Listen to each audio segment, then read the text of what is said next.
Ya estamos de regreso en Región Emprendedora y a continuación quiero presentarles a Enrique Faijo, ingeniero civil industrial, magíster en optimización de la Universidad Católica de Chile, más de 20 años como asesor de empresas en temas relacionados al control de gestión, a la optimización y a la logística. Es además académico de prestigiosas universidades del país, es creador de un prototipo para el ahorro de agua de uso domiciliario y aparte es par evaluador de Acredita del Colegio de Ingenieros de Chile. Hola Enrique, bienvenido a Región Emprendedora.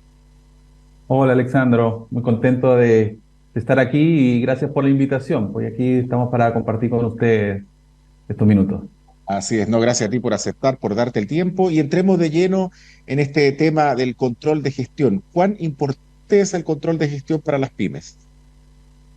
Sí, mira, primero, entender que las pymes son muy, pero muy importantes para para el crecimiento de de la sociedad, ¿cierto? Entregan empleo, un porcentaje importante de los empleos son debido a a las pymes y por lo tanto de ahí la importancia.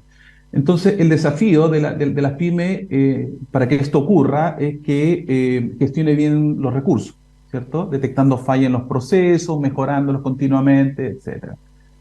Ahora, cuando también se requiere una mirada en los procesos, una mirada de cliente-proveedor. Yo cuando converso con mis estudiantes, yo les pregunto siempre, les digo, bueno, ustedes, ¿a quién identifican como clientes? Y la verdad que varios me dicen, mis clientes son los que reciben el producto y servicio. Y yo les digo, no, al interior de tu organización también hay clientes y también hay proveedores. Lo que pasa es que a esto le llamamos proveedores y clientes internos. Ujú. Cuando tenemos esta mirada de cliente-proveedor interno, se rompen los hilos organizacionales. Es decir, yo entiendo que todo lo que me pasa a mí, sea bien o mal, le va a afectar a mi cliente interno. Y por lo tanto, esto sigue una cadena y puede repercutir y repercute positiva o negativamente a mi cliente final. ¿Ya? Entonces, ¿de qué manera ayuda? Ayuda justamente a medir permanentemente los procesos, ¿cierto? De manera de entregar el mejor producto o servicio a a mis clientes. Y de ahí lo que ayuda es que estas mejoras sean sostenibles en el tiempo, estas mejoras en los procesos sean sostenibles en el tiempo. Y de ahí la diferencia entre una pyme exitosa y aquellas que se diluyen en el tiempo. ¿Ah? El sistema de control de gestión lo que hace es justamente hacer que las pymes permanezcan en el tiempo y obviamente sean exitosas. Exacto. ¿Y cómo se define el Balance Scorecard y cuál es la utilidad que tienen las pymes para que lo puedan percibir realmente? Mm. Mira, primero identifiquemos que la gran dificultad que existe en las empresas es cómo hacer la bajada de la planificación estratégica en términos operacionales. Y lo que hace el balance es justamente operacionalizar la estrategia de la empresa, ¿ya? Ordenando los procesos y mirando la empresa como un todo, como un sistema, que todo lo que yo haga le va a afectar a la organización, ¿ya? Ahora, la dificultad mayor en la implementación del balance es justamente hacer la bajada a niveles más operacionales. ¿Y por qué? Porque simplemente si tú bajas a los niveles más operacionales, eh, eh, no se logra lo suficiente conceptualizar, ¿cierto? Esta metodología y cómo le hacemos entender a las personas que esto te afecta a la planificación estratégica de la empresa. Y ese es el gran desafío que tienen las pymes. Ahora, las pymes tienen yo diría que tienen unos pros y tienen unos contras. Los pros diría yo que como una persona realiza varios procesos, entonces la comunicación prácticamente eh, se comparte entre pocas personas y eso facilita de alguna manera. Pero por otro lado, dificulta en el hecho de que cuando no están bien definidos los procesos, cuando el desempeño de un proceso no es el esperado, entonces el problema que está es, bueno, ¿a quién hago responsable? Y aquí el responsable como tienes un responsable para varios procesos, entonces le estás pasando la cuenta a un mismo responsable por distintos procesos. Y hay un poco la dificultad, digamos, cuando son pocas personas dentro de una organización, pero cuando están bien definidos los procesos, no debería ser una dificultad eso.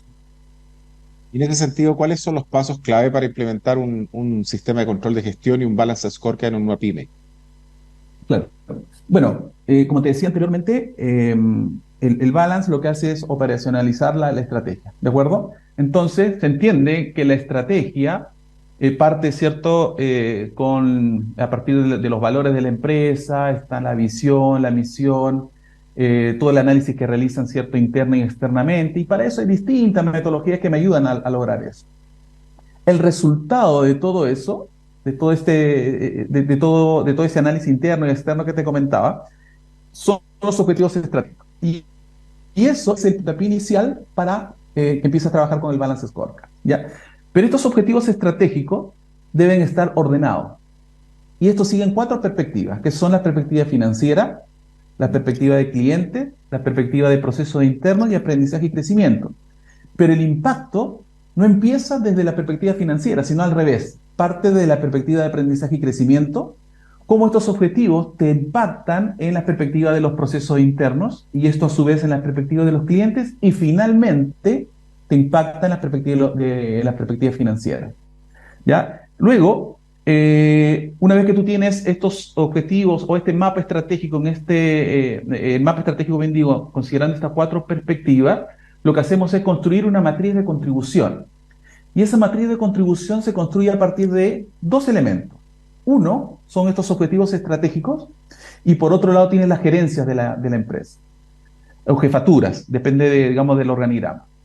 Y lo que hace el gerente general es motivar, incentivar para que los distintos gerentes o jefaturas se comprometan y contribuyan al logro de los objetivos estratégicos de la empresa. Es decir, aquí nada se impone, aquí lo que se hace es por consenso, ¿cierto? Se estimula, se facilita para que la contribución de los distintos gerentes o jefaturas comprometan, ¿cierto?, sus unidades al logro de estos objetivos estratégicos. Luego de eso, lo que hacemos es tomamos a un gerente X y ese gerente va a su unidad y le dice a su unidad, miren, me comprometí a todos esos objetivos, por lo tanto debemos construir o definir nuestros propios objetivos que aporten al logro de estos objetivos que yo me comprometí. Y una vez que tenemos definido los objetivos de nivel o de la gerencia o de la unidad, entonces dices ahora, ¿cómo medimos esto? Ahí aparecen los KPI. El KPI, por definición, Key Performance Indicator, indicadores clave de desempeño, es decir, tenemos que tener pocos indicadores, pero claves, ¿ya? Estos indicadores deben tener varias características simultáneas, pero entre las principales están que deben ser alcanzables, deben ser desafiantes, medibles y gestionables. Te doy el siguiente ejemplo. Imagínate que tienes un indicador que históricamente las mediciones se comportaron 500, 550, 480, por ahí. Y tú llegas y dices, mira, voy a definir mi meta para el próximo periodo. Y la meta, dices tú a tu equipo, le dices, mi meta va a ser 2000. ¿Qué es lo que va a ocurrir? Primero revisemos si cumple con las características que te acabo de mencionar. ¿Es desafiante? Ya, pasé de 500 a 2000.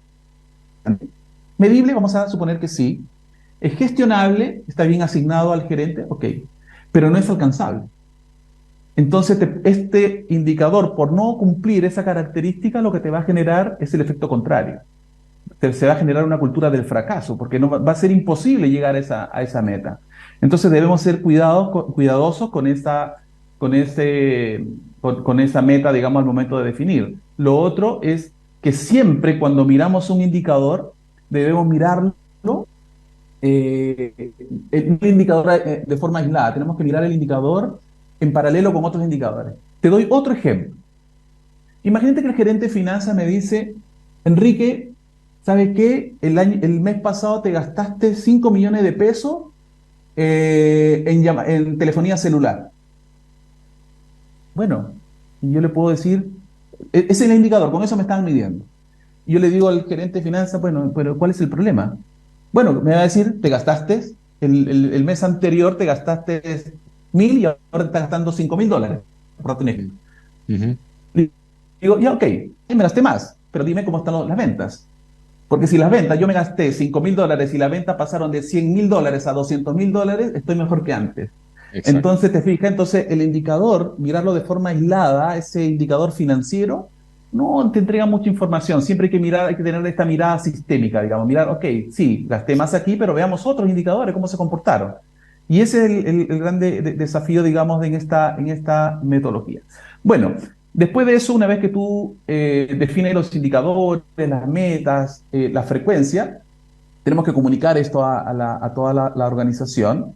Yo siempre digo, si vas a llegar con esta comunicación a toda la organización, no hay problema.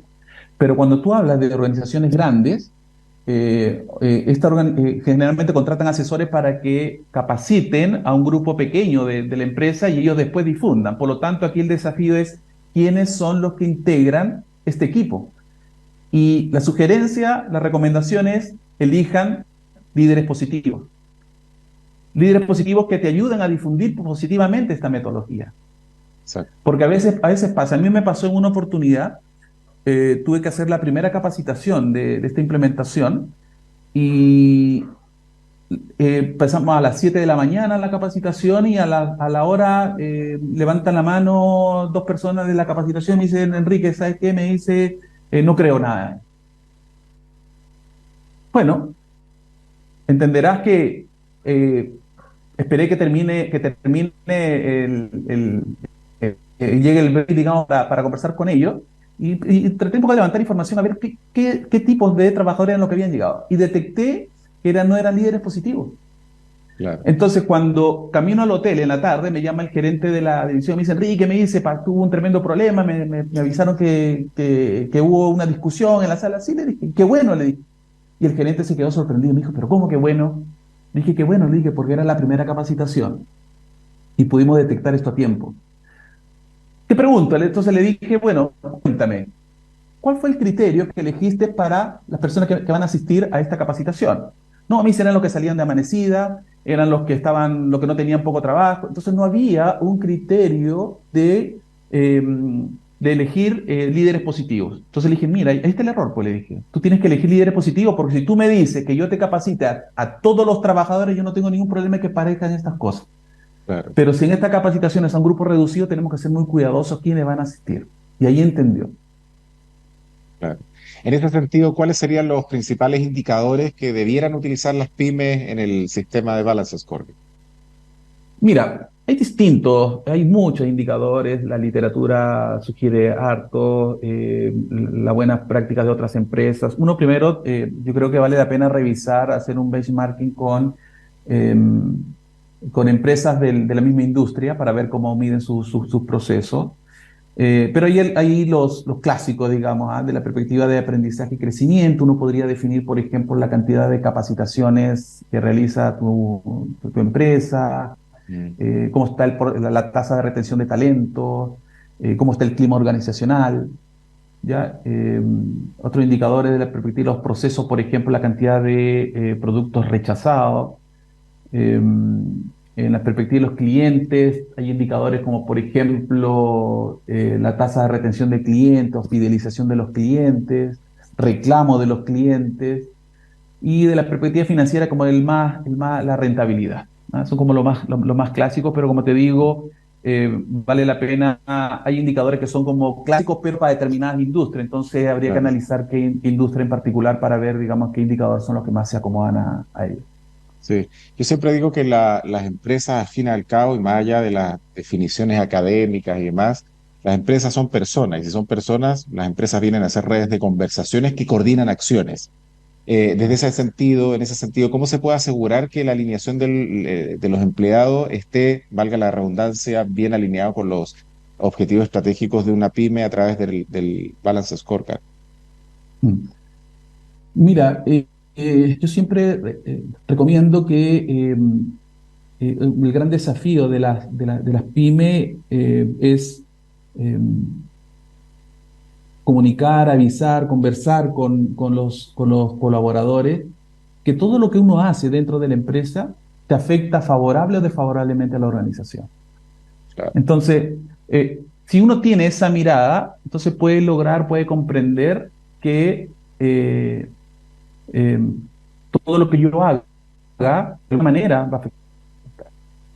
Si esto lo llevamos, por ejemplo, al ámbito, no sé, pues si tú quieres, al ámbito académico, por ejemplo, yo le digo a mis estudiantes, yo también tengo, la universidad tiene que ser capaz de hacer entender que, por ejemplo, la persona que hace el aseo, si no hace el aseo en la sala, yo no puedo hacer mis clases.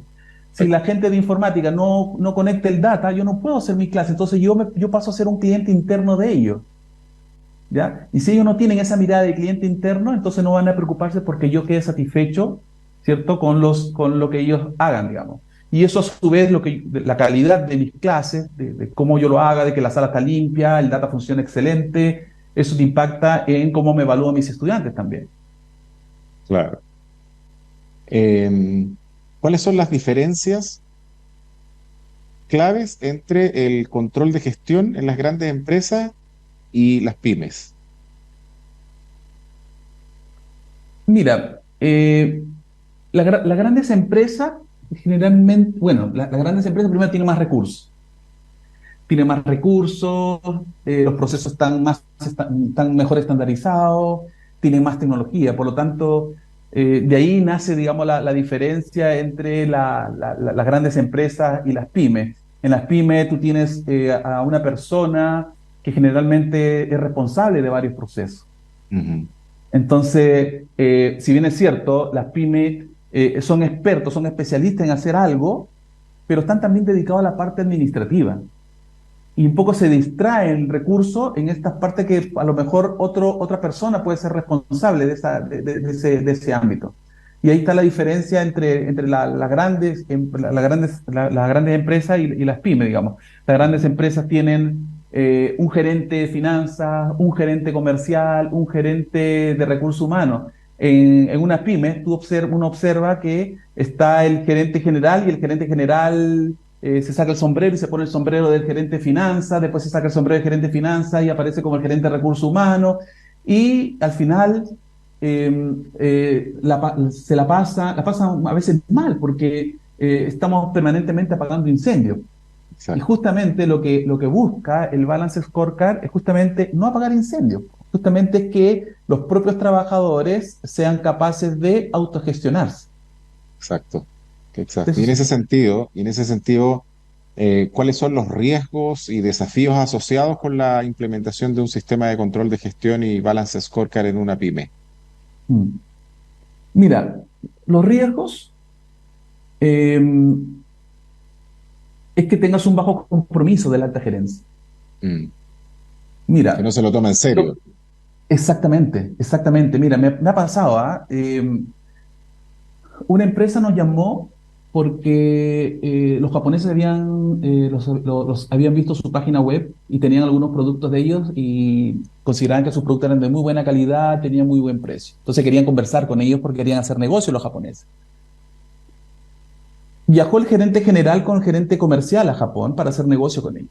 Y el japonés, lo primero que les pregunta, le dice, mira, me interesa hacer negocio con ustedes, tienen los mejores productos, tienen los mejores precios, pero quiero que me indique cuál es la tasa de accidentabilidad en tu empresa. Bueno, ahí empezaron las explicaciones. No, que tenemos un proyecto, que todavía no hemos... ¿Tiene o no tiene? No tiene, entonces no podemos hacer negocio. O sea, ese era el indicador para los japoneses para empezar a hacer negocio. Mira, Entonces, ¿por qué te digo todo esto? Porque esto lo estoy relacionando con el compromiso mm, llegó el gerente general con el gerente comercial y ahí nos llamaron y dijeron queremos hacer. Entonces, la primera pregunta es, ¿estás comprometido con este proyecto? ¿Estás convencido que esto es lo que tú necesitas? Alexandro, tuvimos 6 meses para convencer que esto era lo que él quería. Y ellos estaban desesperados porque querían empezar a construir estos cuadros de mando, pero nosotros nos resistíamos y le decíamos, no, no podemos empezar si tú no estás convencido de esto. Trabajamos con psicólogos, con ingenieros comerciales, ingenieros industriales, todos. 6 meses para convencerlo. Al mes 6 se convenció de que esto era lo que necesitaba. Recién empezamos a trabajar. Entonces se requiere un alto compromiso de alta gerencia porque los siguientes niveles son muy sensibles a eso. mm, Cuando notan que no está comprometida la alta gerencia, tú tienes resistencia hacia abajo. claro, Entonces necesitas un alto compromiso. El otro desafío es la estandarización de los procesos. Cuando tú tienes estandarizados los procesos, todos saben cómo hacer el trabajo.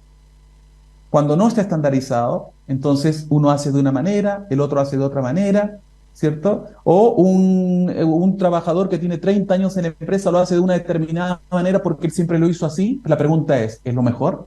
¿Se puede mejorar esto? Y cuando no está estandarizado, lo hace un poco difícil poder estandarizar los procesos. Claro, El otro desafío es hacer la bajada del balance scorecard, hacer la bajada que no se quede en el nivel de la alta gerencia, sino que baja hacia los niveles más operacionales. Es un tremendo desafío. Lo otro es también aumentar el bajo compromiso de los trabajadores, que los trabajadores no sientan que esto que esto no se vea, ellos son muy sensibles cuando esto no lo ven reflejado en sus remuneraciones. Entonces, si bien es cierto, es importante, pero esto también hacerles entender que esto requiere de cambios culturales. claro, Todos estos sistemas suenan bien, pero no funcionan cuando no existen cambios culturales. Por ejemplo, ¿qué hacemos en la casa cuando vamos a recibir visita? Cuando vamos a recibir visita, ¿qué hacemos? Sacamos la mejor vajilla, sacamos los mejores manteles, ¿cierto? La pregunta es, ¿qué pasa si la visita llega en cualquier minuto? ¿Estamos preparados? No. Exactamente lo mismo pasa en las empresas. Cuando llegue el auditor, si es una empresa internacional y llega el auditor 3 días antes, uno observa que las empresas están paralizadas, ordenando documentos, limpiando las áreas, porque llega el auditor externo. Y eso es lo que no debe pasar cuando aparecen los cambios culturales. Nosotros tenemos por práctica es que después que implementamos un sistema de balance scorecard, lo que hacemos es que al año volvemos y con el permiso de las autoridades de la jefatura de la empresa, instalamos cámaras para que ellos observen cuál es el movimiento 3 días antes que nosotros lleguemos. ujú, Y se damos cuenta que estamos tirando la tierra debajo de la alfombra porque va a llegar la visita. Y eso justamente es lo que queremos minimizar con estas metodologías. Los cambios culturales y también el otro desafío es cuando no hay personas en las empresas que tengan un conocimiento sistémico de la empresa. Generalmente lo que tenemos son personas que son especialistas, un especialista en la parte comercial, el otro especialista en la parte financiera, el otro en recursos claro. humanos, pero no hay pocas personas que tienen la mirada global de la organización. Y ese es uno de los grandes desafíos de las empresas.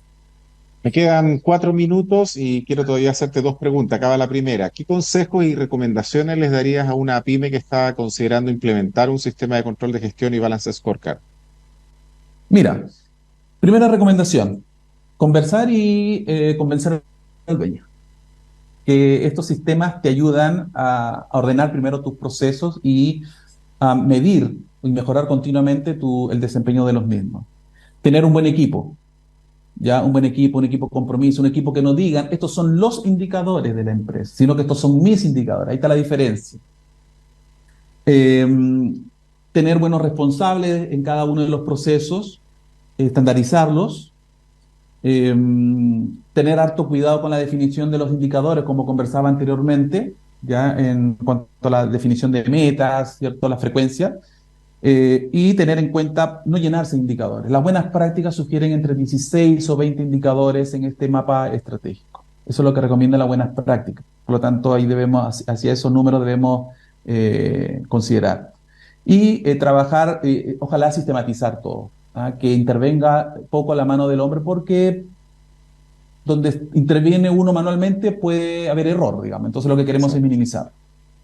Exacto, exacto. No nos queda más tiempo, Enrique. Vamos a tener que invitarte nuevamente para seguir conversando de este tema que afecta positivamente a las pymes en la medida que implementan y que entienden que el control de gestión y el cuadro mando integral son importantes para el crecimiento de la empresa. Enrique Faico, ingeniero civil industrial, magíster en optimización de la Universidad Católica de Chile, más de 20 años como asesor de empresas en temas de control de gestión, de optimización y también del tema logístico. Aparte, es profesor de varias universidades en Chile y es creador de un prototipo para el ahorro de agua de uso domiciliario que seguramente en otra oportunidad también nos va a contar. Enrique, gracias por compartir con nosotros en este espacio.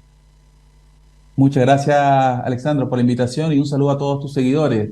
Y bueno, yo encantado cuando tú me invites, encantado de compartir algunas experiencias con todos ustedes.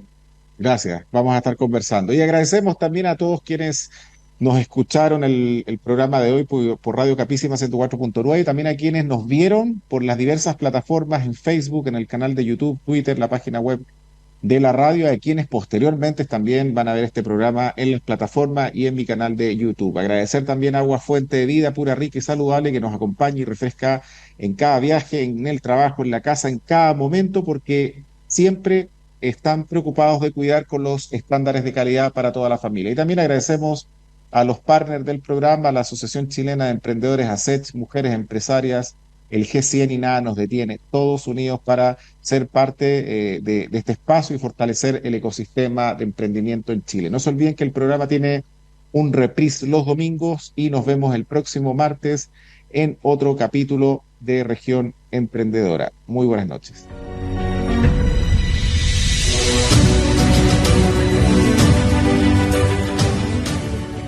¿Sabías que tu cuerpo necesita tomar a lo menos 2 litros de agua diariamente? Cada vez que tomes agua, le das vida a tu cuerpo. Para comenzar o terminar el día, para cada una de las actividades que debes emprender, no da lo mismo qué agua tomes. Agua Fuente de Vida logra un proceso que permite alcanzar altos estándares de purificación y pH. Agua Fuente de Vida, rica, pura y saludable. Pídela al 582 49 65 58.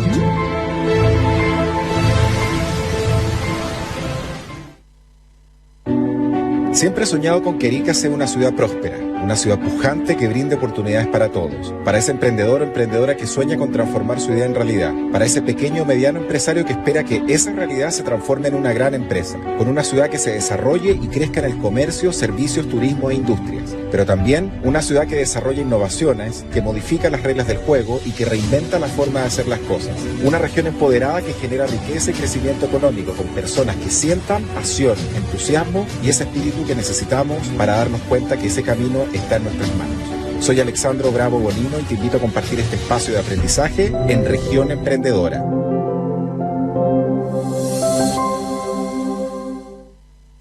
Región Emprendedora contó con la colaboración y el auspicio de Mujeres Empresarias, Asociación Chilena de Emprendedores ASECH, G100, Nada Nos Detiene, Agua Fuente de Vida, siempre pura, rica y saludable.